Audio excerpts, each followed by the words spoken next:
is Common Sense Radio. Straightforward and no excuses. All right. Come on now. This is the Steve Gruber Show. Call me crazy. Oh, yeah. What I said was perfectly right and spot on accurate. Boy's got a mouth like a cannon, always shooting it all. Stop. Got it Yeah, stop. I mean, you're way off script. Got it in me. Gonna quit until it all comes out. Hey, boy! Been a long education. Yeah, stop cynical. It's common sense. Pay attention to me when I'm talking to you. I'm gonna rock the nation. Rock the nation. Genuine, accountable, and raw. Here is Steve Gruber. All right, my friends, it's Thursday, and we're breaking down the debate from last night. And unfortunately, there's not as much substance as we would like. Not as much substance as we would like because the moderators wasted our time asking inane questions, silly, stupid questions, the premise of which sounded like they were written by seventh graders. I mean, it was bad. It was. I worked for NBC News for a number of years. I would have been embarrassed if somebody from a small local market had behaved that poorly. These are allegedly national anchors. Those people were an embarrassment to themselves and to the once proud NBC Peacock. Of course, that same NBC Peacock gives us MSNBC, where hard work is now a racial term, apparently, and other really ridiculous assertions. So I guess, should we expect anything more from NBC at this point in 2015? And I guess maybe the answer is no, we should not. Maybe that's all there is. Maybe that's all we get out of the deal. We're going to get to Congressman Tim Walberg in 1 second here. But first, I would like, Alex, to tune up that Ted Cruz comment because I think that sets the tone for the conversation we're going to have with the congressman about a couple of things. Ted Cruz called him right out. Said, what is this? This is not a cage match. Go ahead and roll that audio if you would. Opposition to it show that you're not the kind of problem solver American voters want. Let me say something at the outset. The questions that asked so far in this debate illustrate why the American people don't trust the media. This is not a cage match. And you look at the questions. Donald Trump, are you a comic book villain? Ben Carson, can you do math? John Kasich, will you insult two people over here? Marco Rubio, why don't you resign? Jeb Bush, why have your numbers fallen? How about talking about the substantive issues people care about? That's good right there. That underscores it right there. Marco Rubio later said, the Democrats have the biggest super PAC there is called the mainstream media. And he's right. It was embarrassingly bad to watch that last night. Joining me now on the phone is Congressman Tim Walberg. Congressman, welcome back to the show. Well, it's good to be back. Give me. I mean, I don't know if you had a chance to see some of it, all of it last night, but it was good to see not only Ted Cruz and Marco Rubio, but Chris Christie also. I mean, they were asking him about fantasy football, and he says, we're $19 trillion in debt, and you're asking me about fantasy football. That's just embarrassing. I can't even call those people journalists at that point. No, it was amazing. I saw all but first half hour of it. But I was impressed with the ability of each of our candidates who responded to the media and informed them that this was certainly not something the likes of which the Democrats were handled by. They were given softball questions. This was given last night gotcha questions and questions trying to promote a fight amongst the candidates as opposed to get to the bottom of the issues. They should have been asking the first question, what are your strengths at the very least? What are the positions you hold? How do you think you can lead this country out of the slough of despond that we have right now? Those are the types of things that should have been there, but it's normally expected from the mainstream media that that's what's going to happen because as one of the candidates, I forget who it was, one of the candidates indicated that most of those journalists or commentators in the mainstream media are not supporting the Republican candidates. They'll be voting for the Democrat candidates. Well, that's exactly true. Now, Chris Christie, in his response about fantasy football, said, listen, we're $19 trillion in debt. And he's right about that, but now apparently we're going to be a lot deeper in debt, Congressman, because we have passed a budget, apparently, that takes all spending limits off. The caps are gone. There is no spending limit anymore at $19 trillion, which means what? By the time Barack Obama leaves office, we'll be at $21 trillion in debt. First of all, how did you vote on this budget, and tell us why? Well, I voted against it. I was one of the 167 Republicans who voted against it because, frankly, it didn't do what we needed to do, and that was continue to restrain the spending. I was willing to vote for a debt ceiling increase with a cap on it if we had component parts of the deal that kept us on track to balance our budget, to move forward, and to get away from deficit spending. That wasn't in there. There are also some other problems in that the crop insurance that we fought hard in Congress, on Ag Committee, and then in Congress to get in place so that agricultural industry could take care of themselves and we wouldn't be handing out direct payments anymore. That was hurt in this proposal. We also saw OSHA expanded in their abilities to levy fines. We don't need that. We need a partnership of, if anything is needed, from OSHA with business to say, here's. Let me ask you something. You bring something to mind there, Congressman, that's extremely important, that is becoming more and more prevalent. Okay, you've got OSHA, you've got the EPA, you've got other government agencies, and so let's talk about that for a moment, if we will. And OSHA and the EPA are two similar enough in this conversation to make my point. OSHA makes a rule, EPA makes a rule, right? They go out and make a rule of what's allowed. Let's use the EPA. They make an emissions rule, and a company violates the rule made by the EPA, and then the EPA comes in with their agents and says, you violated the rule, and therefore we're going to fine you, or we're going to shut you down, or we're going to, run you through court. Here's my problem with it, Congressman, and correct me wherever I'm wrong here. The problem with that is the EPA was not elected. The EPA did not get the approval of my representatives, so the EPA makes rules, enforces rules, and prosecutes a violation of rules that have never been approved by any elected official. They are judge, they are the jury, they are the hangman, and that is not the way it's supposed to work. And I just say, what the hell is going on? Well, I think as pointed out by several of the candidates last night, that big government fails. Government that's limited, government that is controlled by the people, works for the people, succeeds. We had that for a long part of our history.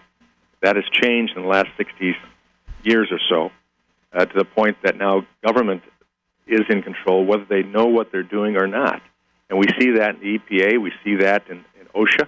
I chair the subcommittee that has responsibility for OSHA, MSHA, which is mine safety, EEOC, and in numerous cases, each of those entities put regulations in place that go against the regulations of the other entities and puts business people in a bind of saying, if I do it this way, I violate EPA. If I do it this way or don't do it this way, then I violate the OSHA standards. And hold on, I want to talk more about that. So hold your thought right there, Congressman, because this is really important.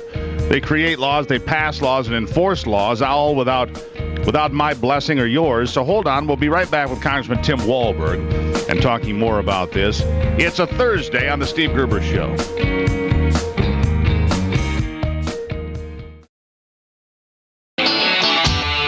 Getting your day started with news from around the state and around the world. Common Sense Radio. This is the Steve Gruber Show.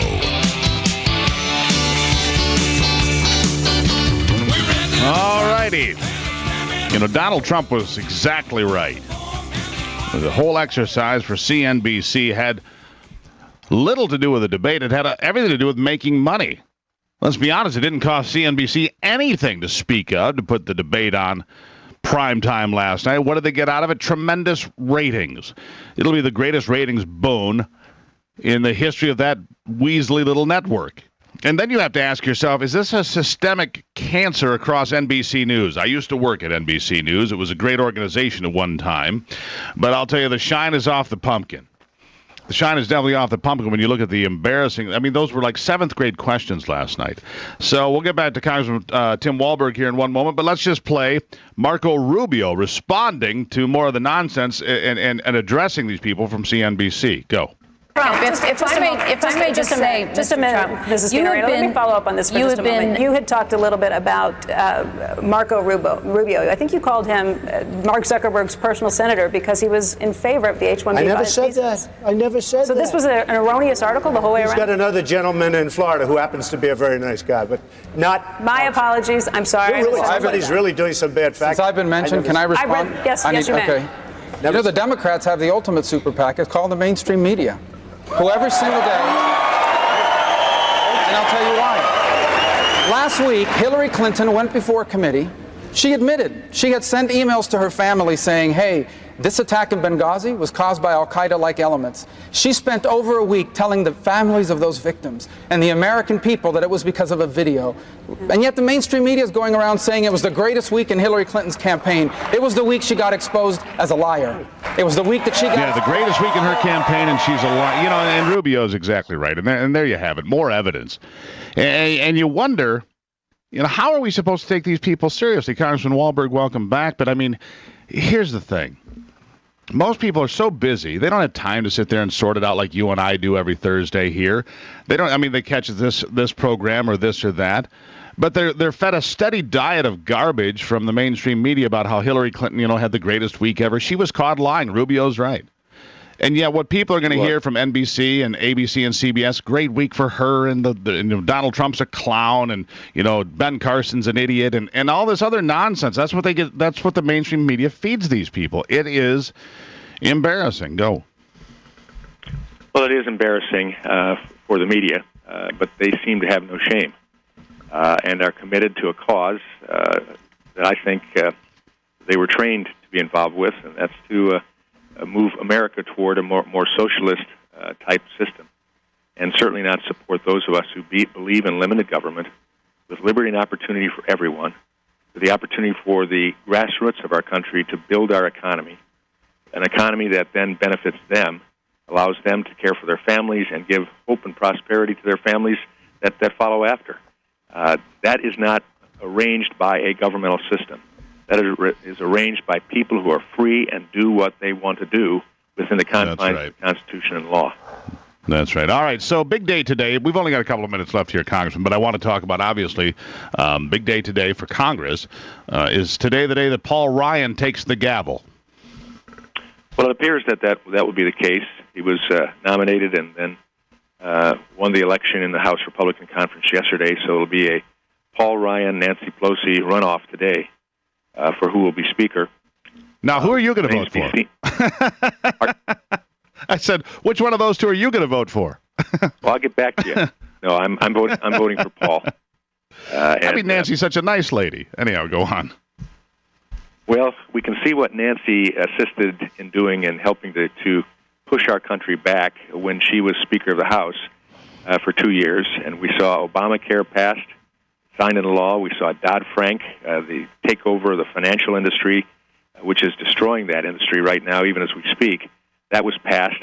We saw her pass out of the House cap and trade, rabid in environmental legislation. And we saw her pass out a stimulus plan that only stimulated the government economy. So, no, Nancy's not going to be our Speaker. And Paul has a big job to undertake. No, he does. It's a thankless job, and I'll be supporting it. All right. Well, next time we get together then, Congressman, we'll talk about Paul Ryan and the agenda, because hopefully we'll get some sense of that today. Congressman Walberg, always a pleasure, and we'll get a sense of that before we talk next week and kind of figure out where we're going. So I appreciate your time very much. Thanks for having me on. Have a great weekend. There you have it. Congressman Tim Walberg, everybody, from the 7th Congressional District. Paul Ryan coming in to take the gavel. It's a big day for him. Wanted to jump over to the hotline now. The number is 888-900-9966. Kevin has been waiting patiently on the line in Williamston today. Kevin, welcome to the program. Well, good morning, brother. I appreciate it very much. As you know, I always tell you I love your show, man. It's awesome. But I watched the debates last night. It was absolutely embarrassing.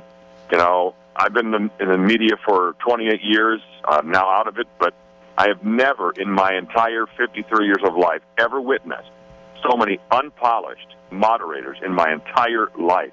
These guys, it was like watching public access TV. filled with a bunch of socialists and liberals. It was disgusting.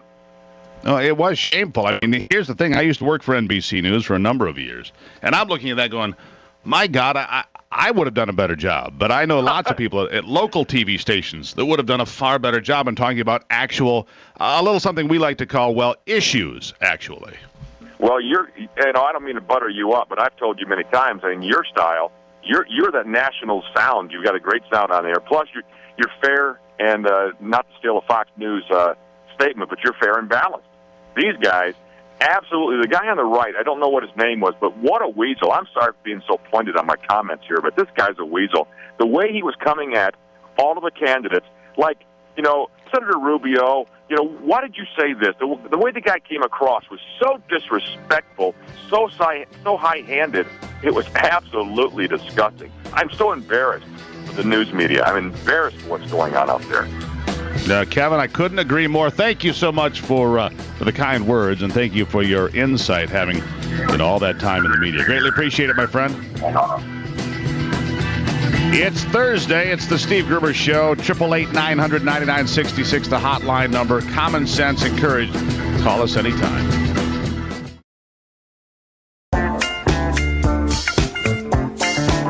Taking a closer look at the stories that affect you most with a big dose of common sense.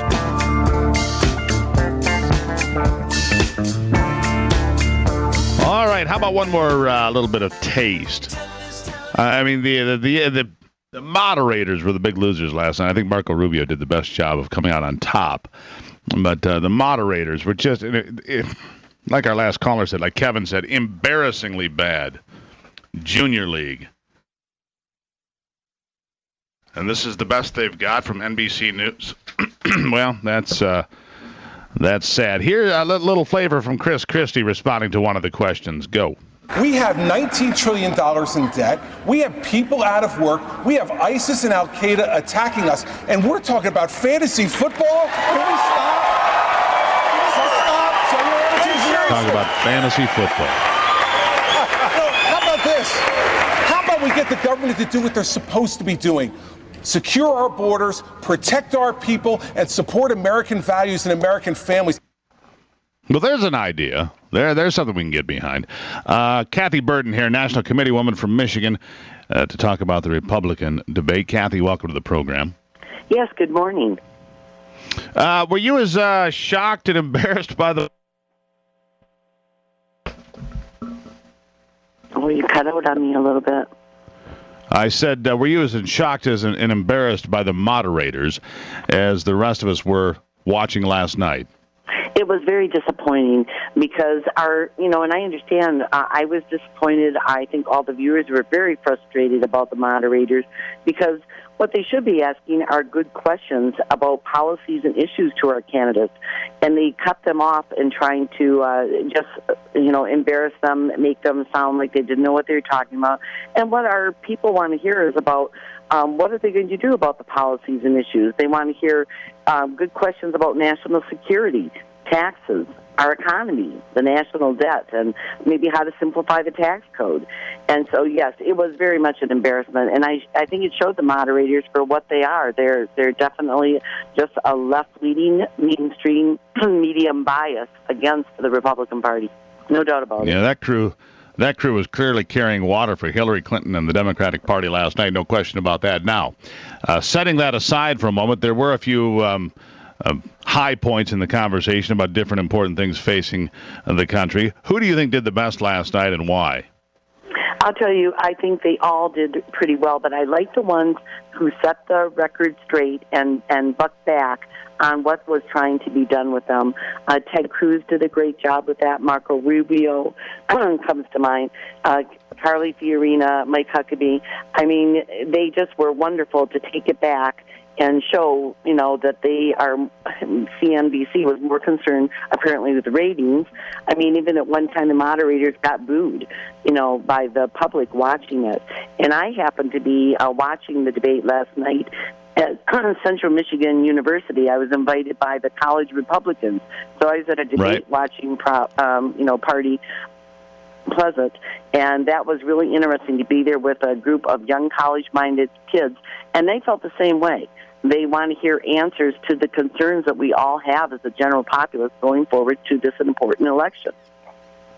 Yeah, and what we got was a whole lot of, make no mistake, for CNBC, they were selling ads for $250,000 a piece. Because right. CNBC last night, I haven't seen the numbers yet, but I pretty much guarantee you that CNBC last night set an all-time ratings mark for the history of that network. There is no question. CNN set an all-time ratings mark for the history of its network with the debate here a couple of weeks ago. So we only have a couple of weeks before the next debate comes up. I really strongly felt that Marco Rubio was the winner last night, but I thought Ted Cruz did well. I think Chris Christie did well. I also think that people like Jeb Bush and Donald Trump held their own. I think the ones that could be in trouble, I thought Kasich had a point or two, but I think he's in trouble. I don't think that Mike Huckabee had a great night. I certainly think that Rand Paul, his ship is listing. So I think there's some people here. I mean, you're not going to get money. You're not going to get support. With 11 people in the race, you've got some trouble. I don't think Carly Fiorina is going to have the kind of jump she did after the first two debates. She did well after the first two. I didn't see her do anything particularly interesting to help her cause. What do you think? Well, I tell you, I think Michigan's really been blessed to have so many of the candidates coming through here, significantly several times. And we're blessed to have so many qualified candidates in our party who want to give of their time, talent, and treasure to help our country. I mean, all the Democrats really have is Hillary for their choice. So we're really blessed to have sad. And that's one thing the college kids were saying. I asked them, did any of the particular candidates resonate with them? And you know what? They had about 4 or 5 people that they really liked, and they're still watching and listening. And that's why these forums are given, is to be able to showcase their talents, their concerns, their plans. But last night what you saw was them being fielding silly questions like, what is your greatest weakness? Well, I mean, that's very demeaning to our candidates. And you're right. I think CNBC is more concerned with their ratings than they were about getting out the people's plans and ideas and thwarting them, in fact. Yeah. Yeah. So, all right. So here we are. We're heading into a new era of Republican politics a little bit later today. Not too much longer. Paul Ryan will take the gavel. Paul Ryan will become the new Speaker of the House. But, it's almost like it's too late because we have a budget that just went through that takes the spending limits off for the next 2 years. It's horribly irresponsible. It means that this country is going to be more than $20 trillion in debt. Many of those votes Republicans, of course, because there are only 167 no votes. There are 246 Republicans in the House. The Republicans that we thought were going to change things in November of 2014 have become the same group of feckless politicians that, frankly, infuriate all of us. What's really going to change today?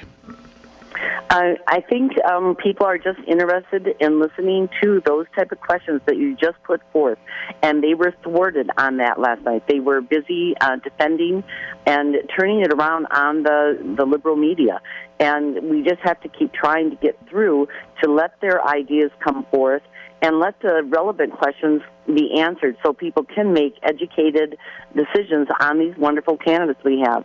It takes a lot of time and energy for them all going forth, and it's not an easy thing, but I think they're all really led because they each feel they have something to offer our country to get us away from the horrible policies that have been enacted by our current administration.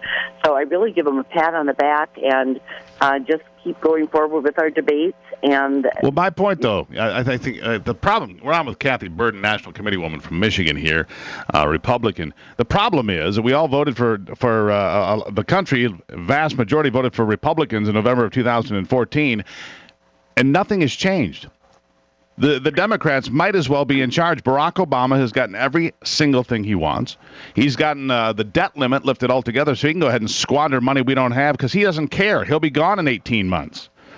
Yeah. I'll give you 30 seconds for the last word, Kathy. If he is afraid a vote isn't going to go his way, like he says, he's got a pin and he's going to use it. He just pulls out another executive order, and that is, again, very frustrating to our public because we do have legislators that want to do the right thing, but they know a lot of times he's just going to squelch it, and in some cases there's a supermajority where we do need a certain segment of the Republicans, or the Democrats to go along with these voting initiatives, or they're going to fail. It is a very important thing that we do elect a Republican president coming up in the 2016 election, and we're going to see a turnaround. I feel, and many people feel like we're almost over a cliff, and we need to get someone in office there that will start slowly pulling us back before we actually fall off that cliff. And the policies. All right, Kathy Berden, I greatly appreciate it. Yeah. Kathy Berden, we have to leave it right there, my friend. Okay. National Committee woman from Michigan. You. All right, thank you so much. Yeah, well, the Republicans helped us off that cliff, too. Make no mistake. We'll be right back.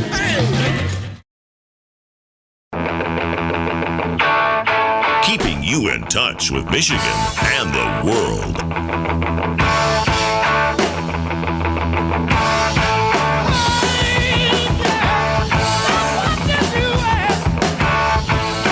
It's Thursday, and don't forget Free for All Friday tomorrow. Everything's free game tomorrow.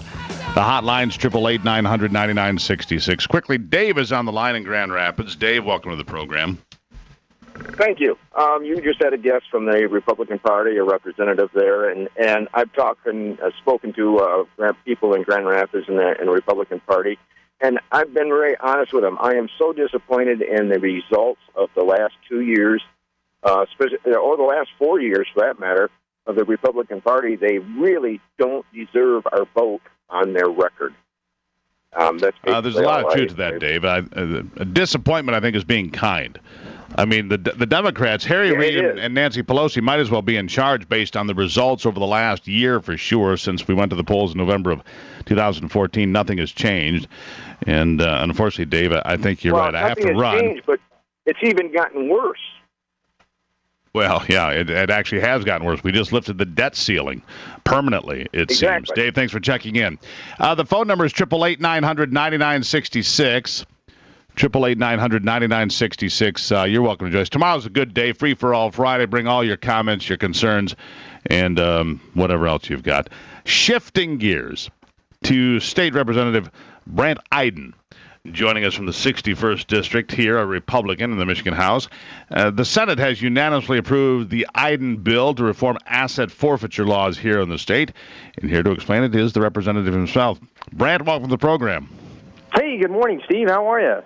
I'm responding well to the beatings. Thank you for asking. You and I both.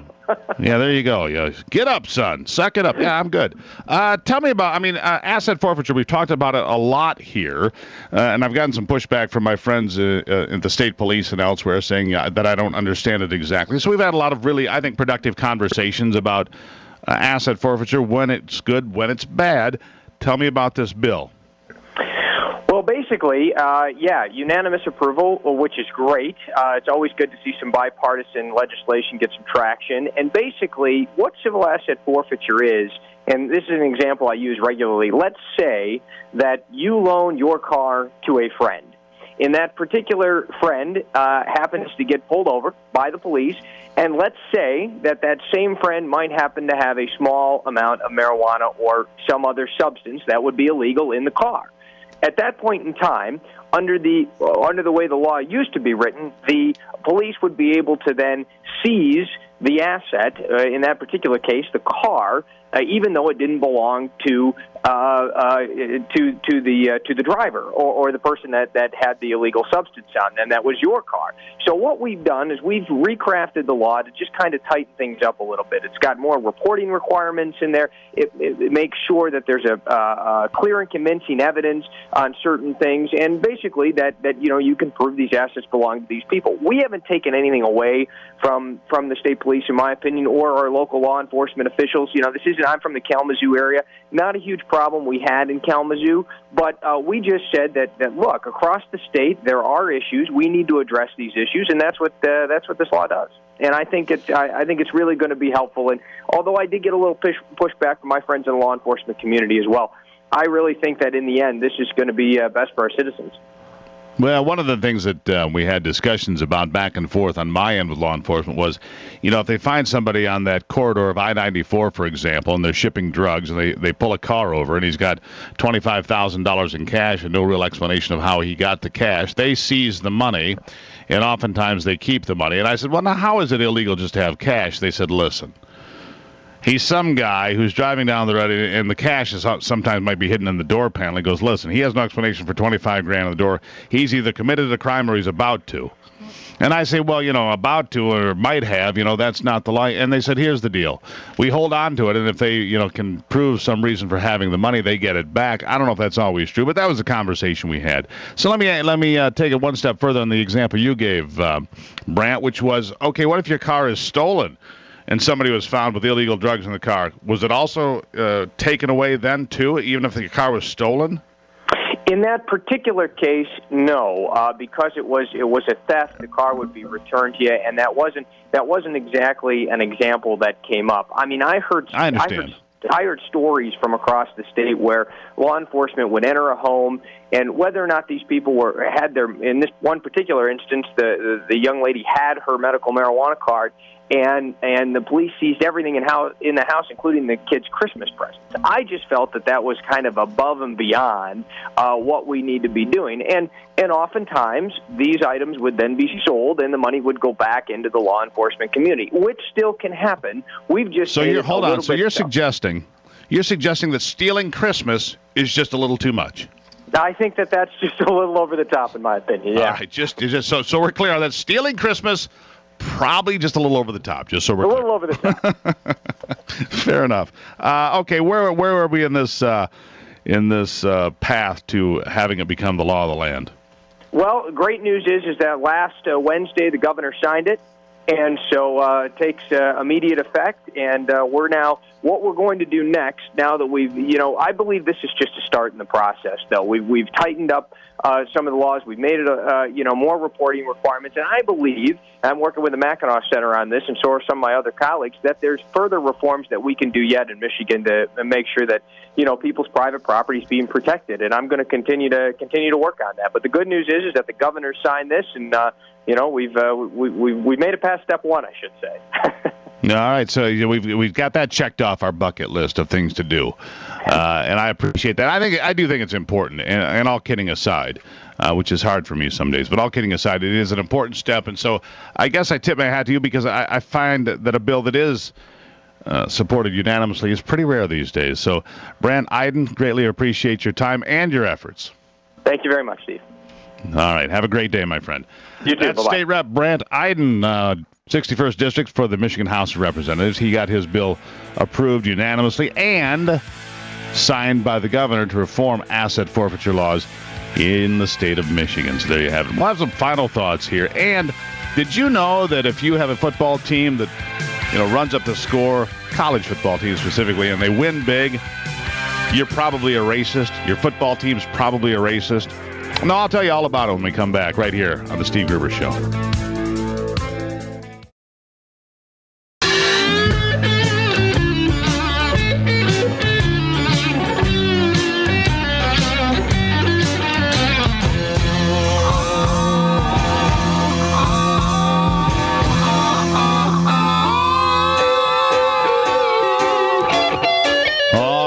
Time for just a little bit more business. We're going to the hotlines. Remember, tomorrow's Free for All Friday. All of your calls welcome tomorrow. But we're going to start with Roger giving us a call from Boyne City up there in Charlevoix County, WMKT territory. Roger, welcome to it. What's up, my friend?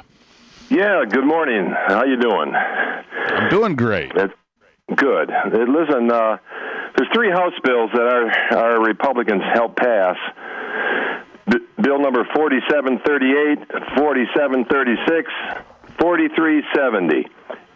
4738 is increased gas and diesel tax, which was shot down by the people of the state of Michigan. We have Tristan Cole from Mansalona. He supported that. That was his bill.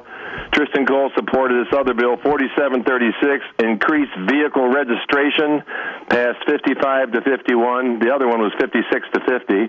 Pretty close margin there. House Bill 4370, earmarks some income tax. Earmark some income tax to roads, increase homestead tax credit. To increase the value of a homestead property tax credit that homeowners and renters can claim on their state income tax, and increase household income caps that limit How do you feel about more taxes, for Roger? This credit. I mean, all they're doing is a backdoor approach when the people of the state of Michigan did not want Proposition 1 to pass. And I'm tired of it. How do you feel about more taxes, Roger? Just like we do in the federal House, and now they don't do nothing to help the people of the state of Michigan. Mm-hmm, exactly. I'm really concerned Roger, about that. I think you're right, and I think this is a topic we ought to be talking about tomorrow as well right here on the program, because, more taxes is exactly what was rejected. It didn't even get 20% support back in when it was voted down earlier this year. Less than 20% supported it, and I think you're spot on and accurate, Roger, and I appreciate you calling in. Now, tomorrow is Free for All Friday, my friends, when you can join the conversation. You can talk about those bills that Roger just shared with us. You can talk about, well, pretty much anything you want. That's why we call it Free for All Friday. To all my friends in Boyne City and across this great state, have a great Thursday, my friends. I'm Steve Gruber. This is The Steve Gruber Show.